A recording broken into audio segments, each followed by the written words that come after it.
샬롬 유선생의 구속사 천국열차 유도수 목사님의 신구약 성경 파노라마를 낭독하는 시간입니다. 지금은 고린도전서 파노라마 11장입니다. 복장 문제와 성찬에 관한 교훈. 요절은 17절 내가 명하는 이 일에 너희를 칭찬하지 아니하나니 이는 저희의 모임이 유익이 못되고 도리어 해로움이라. 11장에서 14장까지는 예배 질서에 관한 교훈입니다. 11장에서는 예배 시의 여자들이 복장 문제와 성찬에 관한 질서를 말씀하고 12장에서 14장까지는 주로 은사 활용의 질서를 다루고 있습니다. 고린도전서를 통해서 비춰진 고린도 교회의 모습은 자유분방한 교회였음을 알 수가 있습니다. 좋게 보면 자유함이라 말할 수가 있지만 자유가 질서를 결하게 되면 저희의 모임 17절 즉 예배 모임이 유익이 되지 못할 수가 있습니다. 그래서 바울은 이에 대한 질서를 잡아 주어야 할 필요를 느꼈던 것입니다. 그러므로 이 문단의 결론은 14장에 이르러 모든 것을 덕을 세우기 위하여 하라 14장 26절 하나님은 어지러움의 하나님이 아니시다 14장 33절 모든 것을 적당하게 하고 질서대로 하라 14장 40절의 말씀으로 요약이 된다 하겠습니다. 그렇다면 복장 문제와 성찬의 어떤 점에서 문제가 있었던 것인가? 이를 세 단원으로 나누어 상고하겠습니다. 첫째 단원 11장 1절에서 16절 예배 시 여자의 복장 문제. 둘째 단원 17절에서 22절 성찬의 오용. 셋째 단원 23절에서 34절 성찬의 바른 의미. 첫째 단원 1절에서 16절 예배 시 여자의 복장 문제. 너희가 모든 일에 나를 기억하고 또 내가 너희에게 전하여 준 대로 그 유전을 너희가 지킴으로 너희를 칭찬하노라. 2절 1. 본단원의 키워드는 유전이란 말입니다. 그러니까 예배 때의 여자의 복장은 유전에 속한 문제이지 불변의 교리는 아니라는 말씀입니다. 아무튼 본단원은 해석이 구구하고 또한 논란도 많은 내용입니다. 이는 내용이 심오하기 때문이 아니라 고린도 교회와 현대 교회 사이에 놓여 있는 2000년이라는 시간적 간극으로 인한 문화적인 차이 때문입니다. 논란이 되는 이슈들은 기억, 남성 우위 사상, 니은, 교회 내의 여성의 지위, 디귿, 머리에 수건을 써야 하는 의미 등입니다. 먼저 분명해야 할 점은 머리에 수건을 쓰는 문제가 구원의 조건이 되는 것은 절대로 아니라는 점입니다. 그렇다면 문제의 답은 나온 셈입니다. 이는 불변의 교리가 아니라 문화적인 문제라는 것입니다. 바울의 신학사상으로 하면 형제나 자매나 이런 일에 구속을 받을 것이 없느니라 7장 15절 즉 자유할 수가 있는 것입니다. 그런데 문제는 모든 것을 덕을 세우기 위해서 하라 한 14장 26절 문화적인 면입니다. 3. 그러므로 본 단원에는 유전 2절, 규례 16절, 본성 14절, 판단 13절, 통념 등 당시의 문화적인 관념이 자주 등장합니다. 이를 곡해하지 않기 위해서는 이렇게 권면하고 있는 바울의 의중을 헤아리는 일입니다. 그것은 분명합니다. 예배 질서를 바로잡아 덕을 세우며 하나님께 영광을 돌리게 되기를 바라는 일념에서입니다. 4. 당시의 관습으로는 여자는 머리에 수건을 쓰고 예배에 참석하는 것이 덕을 세우는 일이었습니다. 그런데 지식인노라는 일부 자유주의자들은 이 유전을 무시하고 머리에 썼던 수건을 벗어버린 채 예배에 참석했고 기도나 예언을 할 때 4절에서 5절 도취하다 보면 긴 머리를 산발하게 된 것으로 상정할 수가 있습니다. 이렇게 되면 교회 내에서도 못마땅한 눈으로 보는 사람들이 있게 되고 무엇보다 우려되는 것은 불신자들이 볼 때 너희를 미쳤다 하지 아니하겠느냐는 것입니다. 14장 23절 이는 결코 덕을 세우는 일은 아니었던 것입니다. 5. 그렇다면 지식으로 인하여 교만에 빠진 저들을 어떻게 설득할 것인가? 기억, 내가 너희에게 전하여 준 대로 유전을 너희가 지킴으로 너희를 칭찬하노라 하고 2절 유전에 호소를 합니다. 니은 너희는 스스로 판단하라. 여자가 쓰지 않고 하나님께 기도하는 것이 마땅하냐 하고 13절 저들의 판단에 호소하기도 합니다. 디귿 만일 남자가 긴 머리가 있으면 자기에게 욕되는 것을 본성이 너희에게 가르치지 아니하느냐 하고 14절 본성에 호소합니다. 이런 뜻입니다. 여자는 머리를 길게 기르고 남자는 짧게 깎는 것이 본성이라는 것입니다. 그리고 여자의 긴 머리는 단정하게 하는 것이 통념, 판단이라는 것입니다. 그런데 여자가 그 긴 머리를 풀어헤치고 기도나 예언을 한다는 것이 덕을 세우는 것이냐? 생각해 보라는 것입니다. 그렇게 하려면 차라리 깎을 것이요 합니다. 6절. 그런데 여자가 머리를 깎는다는 것은 가늠한 여자로 취급을 부끄러움을 받게 될 터이니 결국 단정하게 머리에 수건을 쓰는 것이 마땅하다는 결론에 이르게 되는 것입니다. 유전, 본성, 규례, 판단의 호소함. 1. 그런데 본문에서 주목하게 되는 것은 바울이 유전이나 본성에만 호소하고 있는 것이 아니라 남자가 여자에게서 난 것이 아니오 여자가 남자에게서 났으며 하고 8절. 창조 원리를 들어서 설명을 하고 있다는 점입니다. 문화적인 차이는 시대를 따라 변할 수가 있으나 창조 원리는 변할 수가 없는 것입니다. 그래서 문제는 심각해지고 논란은 종식이 되지 않는 것입니다. 본문을 자세히 관찰해 보면 바울의 논고에는 원론과 상론이 있음을 알게 됩니다. 창조 기사에도 하나님이 자기 형상 곧 하나님의 형상대로 사람을 창조하시되 남자와 여자로 창조하시고 한 창세기 1장 27절 말씀은 원론입니다. 즉 원론적으로 하면 남녀의 차별이 없다는 것입니다. 그러므로 본문에서도 주 안에는 남자 없이 여자만 있지 않고 여자 없이 남자만 있지 아니하니라. 여자가 남자에게서 난 것 같이 남자도 여자로 말미암아 났으니 모든 것이 하나님에게서 났느니라 하고 11절에서 12절 동등함을 말씀하는 것입니다. 이 바울은 에베소서에서 그는 우리의 화평이신지라 둘로 하나를 만드사 중간에 막힌 담을 허셨다고 증거합니다. 에베소서 2장 14절 성경 구절을 보면 담이 많이 있었습니다. 기억, 하나님과 인간 사이에 휘장으로 막혀 있었고 니은, 제사장과 백성, 디귿, 남녀 간의 담, 리을, 유대인과 이방인 간의 담이 막혀 있었습니다. 그런데 그리스도의 대속으로 말미암아 막혔던 담을 허시고 화목하게 하시고 하나가 되게 하셨습니다. 이는 이방인들이 복음으로 말미암아 그리스도 예수 안에서 함께 후사가 되고 함께 지체가 되고 함께 약속에 참여하는 자가 됨이라 합니다. 에베소서 3장 6절 이렇게 증거하는 바울이 남녀 사이의 담만은 제거되지 않았다고 말씀하겠습니까?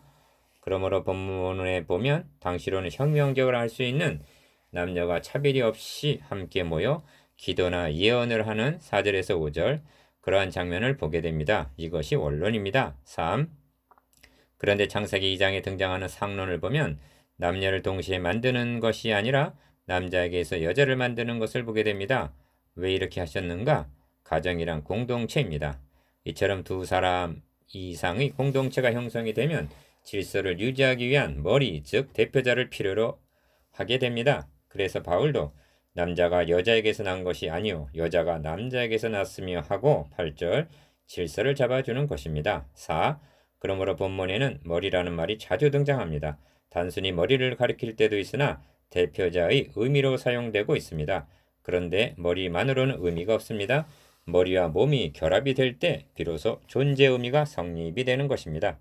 교회는 머리 되시는 그리스도와 몸인 교회가 연합한 공동체요. 가정은 머리 되는 남편과 몸인 아내가 연합한 공동체라는 것입니다. 5.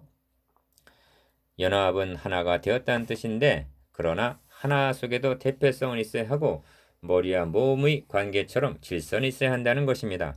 바울의 논거의 핵심이 여기에 있는 것입니다. 그러므로 여자의 머리는 남자요 하는 것은 3절 중반절 아무 남자나 머리라는 뜻으로 볼 것이 아니라 남편이 아내의 머리라는 그런 뜻으로 받아야만 합니다.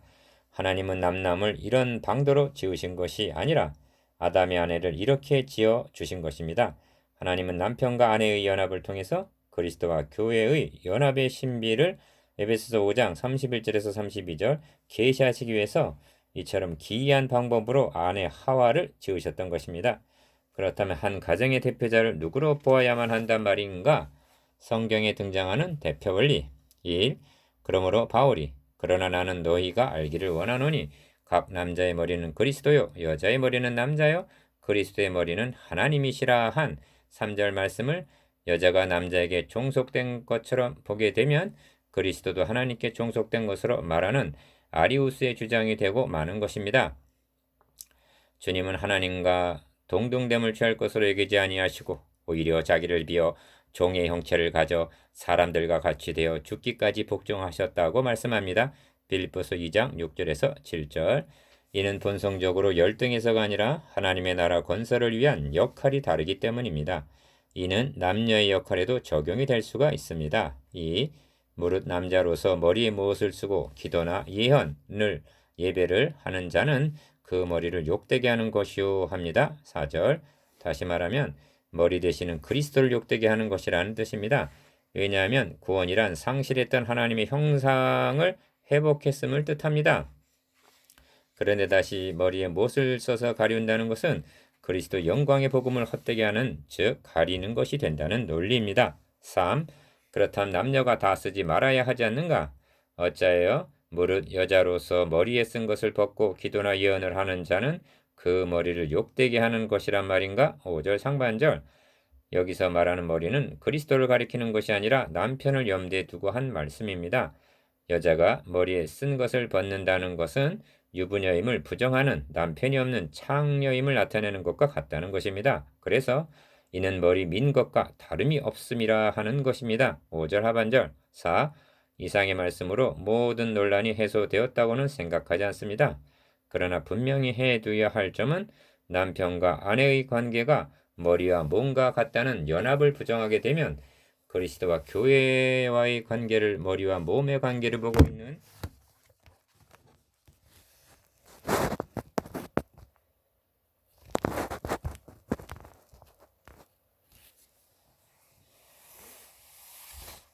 연합교리를 훼손하게 된다는 점입니다. 그래서 변론하려는 태도를 가진 자가 있을지라도 우리에게나 하나님의 모든 교회는 이런 규례가 없느니라 하므로 16절 논란을 종식시키고 있는 것입니다. 둘째 단원 17절에서 22절 성찬의 오용. 그런즉 너희가 함께 모여 주의 만찬을 먹을 수 없으니 20절. 1. 둘째와 셋째 단원의 주제는 17절에서 34절 성찬입니다. 둘째 단원에서 성찬의 오용을 책망한 후에 셋째 단원에서 성찬의 바른 의미를 말씀합니다. 그러므로 둘째 단원의 중심점은 그런즉 너희가 함께 모여서 주의 만찬을 먹을 수 없다는 데 있습니다. 20절. 왜냐하면 성찬이 분쟁을 일으키는 요인으로 변질이 되었기 때문입니다. 성찬이란 떡이 하나요 많은 우리가 한 몸이니 이는 우리가 다 한 떡에 참여함이라 한 하나됨을 고백하는 의식입니다. 10장 16절. 그런데 이 의식을 행함으로 도리어 분쟁을 하게 된다면 어떻게 함께 모여서 주의 만찬을 나눌 수가 있단 말인가? 바울은 여자의 복장 문제를 말씀할 때에는 너희를 칭찬하노라 하고 시작을 했습니다. 2절 하반절. 그러나 성찬의 오용을 질책하는 이 대목에서는 너희를 칭찬하지 아니하나니 하고 17절 강경한 태도를 취하고 있습니다. 왜냐하면 복장 문제는 유전에 속한 것이지만 성찬 문제는 교리에 속한 문제이기 때문입니다.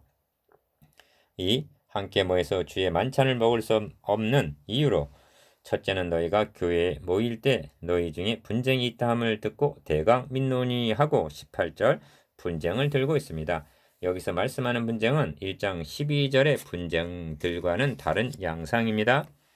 1장의 분쟁은 지도자 중심으로 파당을 만드는 것이었으나 본문의 분쟁은 부자와 가난한 사람, 유식한 자, 무식한 자, 상정과 노예 간의 갈등이었던 것입니다. 그러면서도 헬라 로마 문화권에 살고 있는 저들의 의식으로는 이런 계급의식을 당연시했을 것이라는 점입니다. 3. 함께 모여서 주의 만찬을 먹을 수 없다는 20절 말씀은 심각한 의미가 있습니다. 기업, 함께 모여서 이것이 교회 공동체입니다. 그런데 함께 모일 수 없다면 이는 교회가 아니라는 뜻이 되기 때문입니다. 니은 먹는다, 이것은 교제를 의미합니다. 그런데 함께 모여서 먹을 수 없다면 그것은 예배도 성찬도 아니라는 것이 됩니다. 그래서 참 교회의 표지를 말씀과 성례가 바르게 시행되느냐 여부에 있다 하는 것입니다. 4. 이 문단 17절에서 34절까지에는 모임이라는 말이 5번 등장하는데 17절, 18절, 20절, 33절, 34절 우리가 감안해야 할 점은 초대교회의 모임은 예배당에서 모인 집회가 아니었습니다. 초대교회는 1세기 동안은 예배당 건물이 없이 일반 가정집에서 소그룹으로 모였습니다.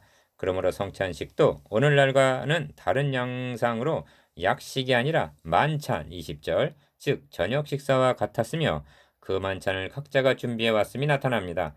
그러니까 부자와 가난한 자가 준비해 온 것이 다를 수밖에 없었을 것입니다. 이 점이 이는 먹을 때 각각 자기의 만찬을 먼저 갖다 먹으므로 어떤 이는 시장하고 어떤 이는 취함이라에 나타납니다. 21절. 그래서 유익이 되지 못하고 도리어 해로움이라 17절 하반절, 즉 성찬을 행하지 않음만 못하다고 말씀하는 것입니다. 함께 모여서 성찬을 나눌 수 없다. 1. 이러한 분쟁이 만찬을 통해서 나타나고 있다는데 바울의 분개가 있었던 것입니다. 다음 단원에서 보게 될 것입니다만 성찬에는 양면성이 있습니다. 일면으로는 주님의 몸과 피에 참여하는 것, 교제하는 것이고 다른 일면은 성도 상호 간의 하나됨을 나누는 교제입니다. 그런데 성찬이 분쟁의 요인이 되었다면 유익하기는커녕 도리어 해로움이라 17절 하반절, 즉 하나됨을 파괴하는 일이라는 것입니다. 2. 바울의 어조는 강경합니다. 너희가 먹고 마실 집이 없느냐? 너희가 하나님의 교회를 업신여기고 빈궁한 자들을 부끄럽게 하느냐 하고 책망을 합니다. 22절 상반절. 너희가 하나님의 교회를 업신여기고 하는 데서는 노기까지 느껴집니다. 이런 뜻입니다. 너희 개인집에서 그런 모임을 갖는다는 것까지 간섭하지는 않겠다. 그러나 하나님의 교회에서 이런 일이 벌어진다는 것은 용납될 수 없는 일이다. 더 엄격히 말하면 이것은 하나님의 교회가 무엇인지도 모르는 업신여기는 행위라는 것입니다. 3. 그런데 성찬의 오용과 결부하여 엄의를 나타내는 말씀이 있습니다.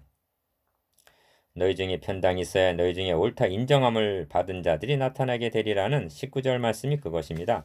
바울은 지금 분쟁을 책망하고 있는 중입니다. 그런데 편당이 있어야 한다니 그것이 무슨 뜻인가? 바울은 분쟁이라 하지 않고 편당이라 말씀함을 유념해야만 합니다. 이는 참과 거짓을 가르는 표현입니다. 이는 역설적인 뜻이 있는데 그럼에도 불구하고 편당이 없을 수는 없다. 보다 적극적으로 말하면 있어야 한다는 것입니다. 그래야만 진리와 비진리의 인정함을 받은 자들과 그렇지 못한 자들의 구별이 나타나기 때문이라는 말씀입니다. 그렇다면 고린도 교회 내에는 옳다 인정함을 받는 자와 그렇지 못한 자의 비율이 어떻게 나타나게 될 것인가? 이는 두려운 말씀입니다. 4. 바울은 그의 최후 서신에서 디모데에게 이 같은 자들에게서 너가 돌아서라 하고 디모데후서 3장 5절 차별화할 것을 명합니다. 그렇습니다. 복음에는 불가피하게 참과 거짓, 의와 불의를 가르는 즉 심판하는 기능이 있는 것입니다. 그러므로 모든 사람을 좋게 하는 설교란 교양, 강좌는 될지라도 복음 증거라 할 수는 없는 것입니다. 성찬을 바르게 시행하고 있느냐 아니면 오용하고 있느냐 말씀이 바르게 선포되고 있느냐 아니냐에 따라 옳다 인정함을 받는 자들이 나타나게 되리라는 말씀은 어느 책망보다도 더욱 두렵게 우리에게 다가오게 되는 것입니다. 셋째 단원 23절에서 34절 성찬의 바른 의미 내가 너에게 전한 것은 주께 받은 것이니 곧 주 예수께서 잡히시던 밤에 떡을 가지사 23절 1. 본단원의 중심점은 주께 받은 것, 즉 성찬의 바른 의미에 있습니다. 내가 너희에게 전한 것은 하고 23절 상반절 이전에 전해주었던 성찬의 바른 의미를 다시 상기시켜주고 있습니다. 6장에서 6번이나 너희가 알지 못하느냐 하고 주의를 환기시킨과 같이 저들이 망각하고 있는 성찬의 참 의미를 일깨워 주려는 것입니다. 이런 말씀은 15장에도 나타납니다. 형제들아 내가 너희에게 전한 복음을 너희로 알게 하노니 합니다. 15장 1절 성실하지 못한 인간은 얼마나 자주 망각을 하는지요. 그래서 제일 좋은 교수법은 반복이라고 말하는 것입니다. 2. 주 예수께서 잡히시던 밤에 합니다. 이는 만찬이 주께서 잡히시던 밤에 제정하신 것임을 나타냅니다. 누가복음에 의하면 주님은 잡히시던 밤에 내가 고난을 받기 전에 너희와 함께 이 유월절 먹기를 원하고 원하였노라 말씀하셨습니다. 누가복음 22장 15절 어찌하여 고난을 앞두고 이처럼 원하고 원하셨단 말인가? 묻습니다. 마지막 유월절이 언제였으며 첫 번 성찬은 언제입니까? 주님이 잡히시던 밤은 1500년 동안이나 지켜 내려오던 유월절의 마지막 밤이요 첫 성찬이 시행되는 밤이었던 것입니다. 즉 그림자가 실체로 성취가 되는 개역의 밤이었던 것입니다. 히브리서 9장 10절 이를 깨닫게 하기 위해서 원하고 원하셨던 것입니다. 3. 떡을 가지사 축사하시고 떼어 가라사대 이것은 너희를 위하는 내 몸이니 이것을 행하여 나를 기념하라 하시고 24절 식후에 또한 이와 같이 잔을 가지시고 가라사대 이 잔은 내 피로 세운 새 언약이니 이것을 행하여 마실 때마다 나를 기념하라 하셨으니 합니다. 25절 이 말씀에는 두 가지 요점이 있습니다. 4. 첫째는 새 언약이란 말씀입니다. 이는 새로운 시대가 개막되었음을 의미합니다. 하나님은 예레미야 선지자를 통해서 기억 날이 이르리니 내가 이스라엘 집과 유다 집에 새 언약을 세우리라 하고 약속하시고 이 새 언약은 옛 언약과 같이 아니하다 하고 신약 예레미야 31장 31절에서 32절 신약 시대가 열리게 될 것을 말씀하셨습니다. 무엇이 다른가? 그 핵심이 언약의 피에 있습니다. 기억 첫 언약도 피 없이 세운 것이 아닙니다. 모세가 율법대로 모든 계명을 온 백성에게 말한 후에 송아지와 염소의 피와 및 물과 붉은 양털과 우슬초를 취하여 그 책과 온 백성에게 뿌려 이르되 이는 하나님이 너에게 명하신 언약의 피라 하고 히브리서 9장 18절에서 20절 짐승의 피로 세운 것입니다. 그러나 새 언약은 니은 내 피로 세운 새 언약이니 하십니다. 이는 구약시대 제사법이 그리스도의 대속적 죽으심에 대한 예표임을 말씀해 줍니다.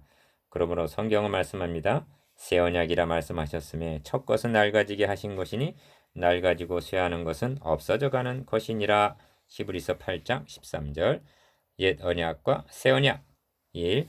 두 번째 요점은 기념하라는 말씀입니다. 두 번이나 강조되어 있습니다. 24절에서 25절 기념하라 하심은 예수 그리스도께서 우리 죄를 위하여 죽으셨음을 잊지 않게 하시기 위해서입니다. 이는 유월절을 지키라 하신 목적과 부합합니다. 내가 애굽 땅을 칠 때 그 피가 너희의 거하는 집에 있어서 너희를 위하여 표적이 될지라 내가 피를 볼 때 너희를 넘어가리니 재앙이 너희에게 내려 멸하지 아니하리라. 너희는 이 날을 기념하여 여호와의 절기를 삼아 영원한 규례로 대대 지킬지니라 하셨습니다. 출애굽기 12장 13절에서 14절 2. 그런데 기념하는 것보다 더욱 적극적인 목적이 있습니다. 그것은 너희가 이 떡을 먹으며 이 잔을 마실 때마다 주의 죽으심은 오늘 오실 때까지 전하는 것이니라 하신 26절 전하는 것입니다.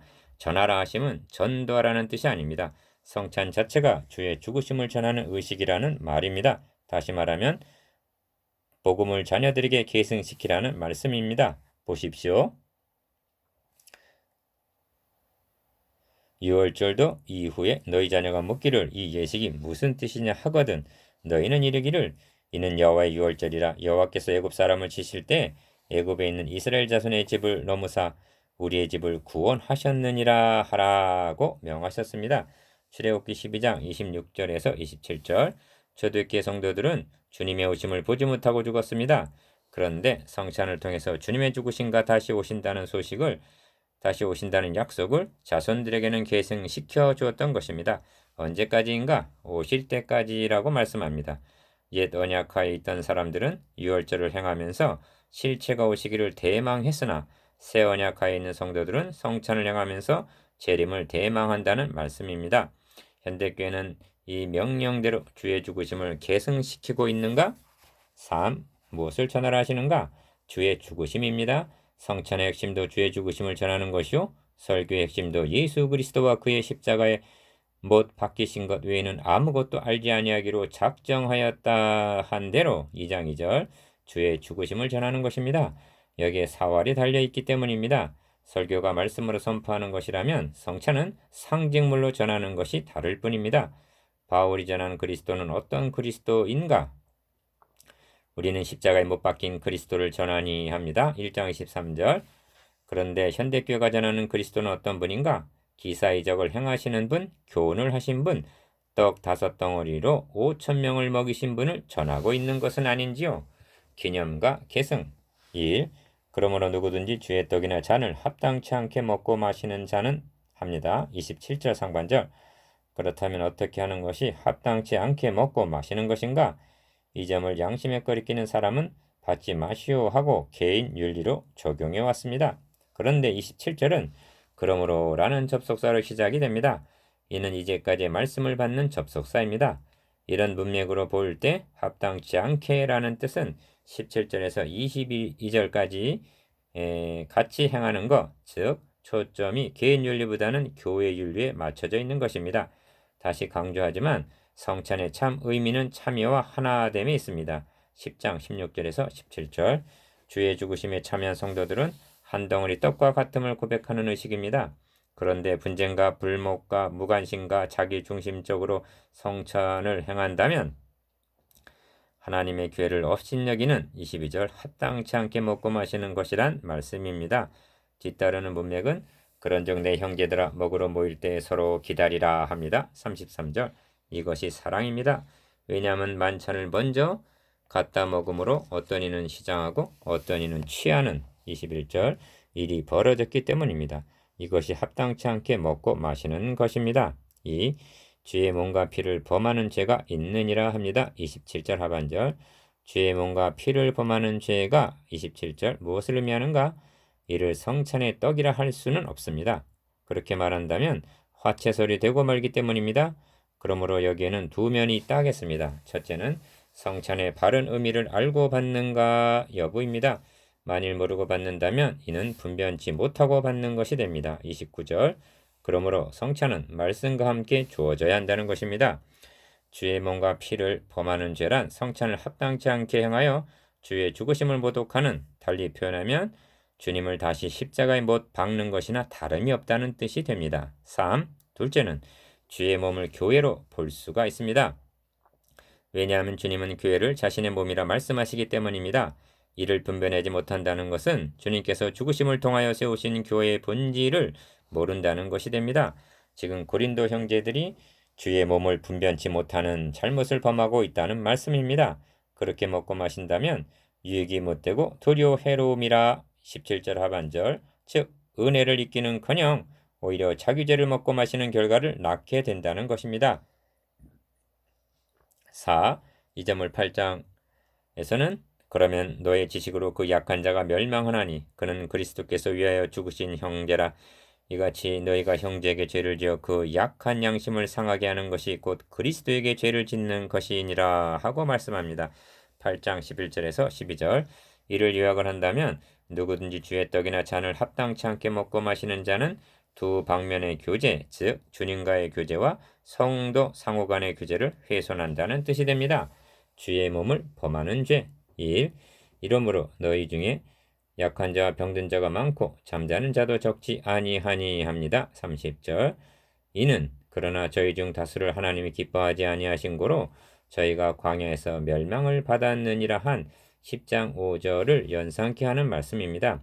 바울은 이를 징계로 보고 있는 것입니다. 30절에서 34절까지 안에는 판단이란 말이 3번 등장하는데 고린도 교회는 하나님의 판단을 받고 있다는 말씀이 됩니다. 우리가 판단을 받는 것은 주의 징계를 받는 것이니 합니다. 32절 상반절 3. 마지막으로 사람이 자기를 살피고 라는 말씀을 음미해 보아야만 하겠습니다. 이 말씀도 2번이나 28절 31절 강조되어 있습니다. 어떻게 살필 것인가? 기억, 성찬의 참 의미를 알고 확신하고 받는가를 살펴야 할 것입니다. 니은 주님의 몸된 교회의 영광스러움을 알고 받는지를 살펴보아야 할 것입니다. 불화한 형제가 없는가를 살펴야 할 것입니다. 만일 생각나거든 성찬을 들기 전에 급히 화해해야 할 것입니다. 디귿 자신의 도덕성을 살펴야 할 것입니다. 나의 죄를 위하여 죽으심을 기념하는 성찬을 들기 전에 회개가 선행되어야 하기 때문입니다.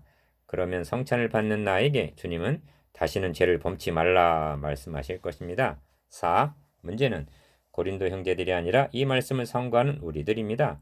본장의 요절로 정한 저희의 모임이 유익이 되지 못하고 도리어 해로움이라 한 17절 모임은 예배 모임을 가리킵니다. 현대교회 예배 모임은 반드시 유익이 된다고 장담할 수가 있는가? 신학적으로는 참교회를 말씀과 성례와 권징이 바르게 시행되어야 한다고 정의하고 있습니다.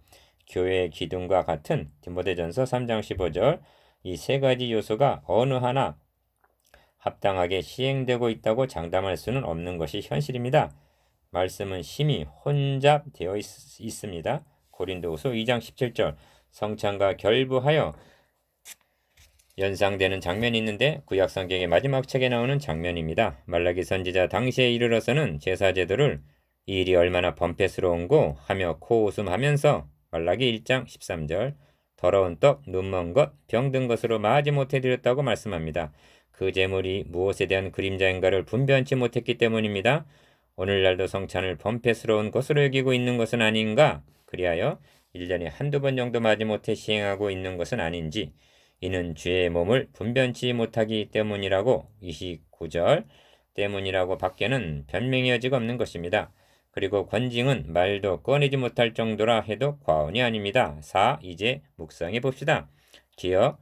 우리는 함께 모여서 주의 만찬을 먹기에 합당한지 20절. 니은 성찬을 통해서 기념하라와 계승이 잘 이루어지고 있는지 지긋 우리에게 서로 기다리라 한 33절. 배려가 있는지